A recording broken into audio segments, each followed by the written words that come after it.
So the last part of this, last few slides, incident closure. Basically, you're doing these sorts of things. Reviewing the process to figure out what you learned, what did people know, what did people not know, where there's some training opportunities to bring people up to speed, updating whatever processes and procedures. You always want to be doing this. Something didn't work well, we need to do this better. Disposal of evidence, whatever that means. What we do is we return it to the law enforcement people we deal with. So it's their disks, it's in their domains. We pull disks out of racks, so we don't even have to clear them and put new disks in. You maybe do it differently again.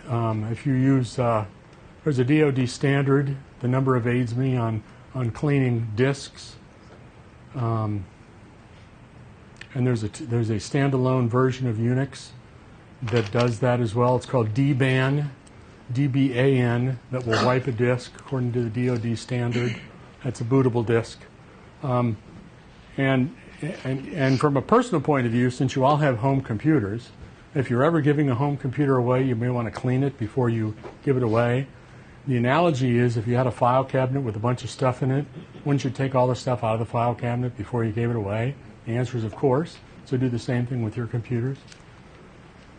You may, if you keep evidence, you may want to keep it in a locked cabinet or a safe, what have you. Again, you have well-known procedures and records to show what you've done because cases have been known to be reopened as technology changes. There may be a way to do something 10 years down the road that gets a person out of jail who was in jail. So just because you're done now doesn't mean the case is done forever and ever, amen.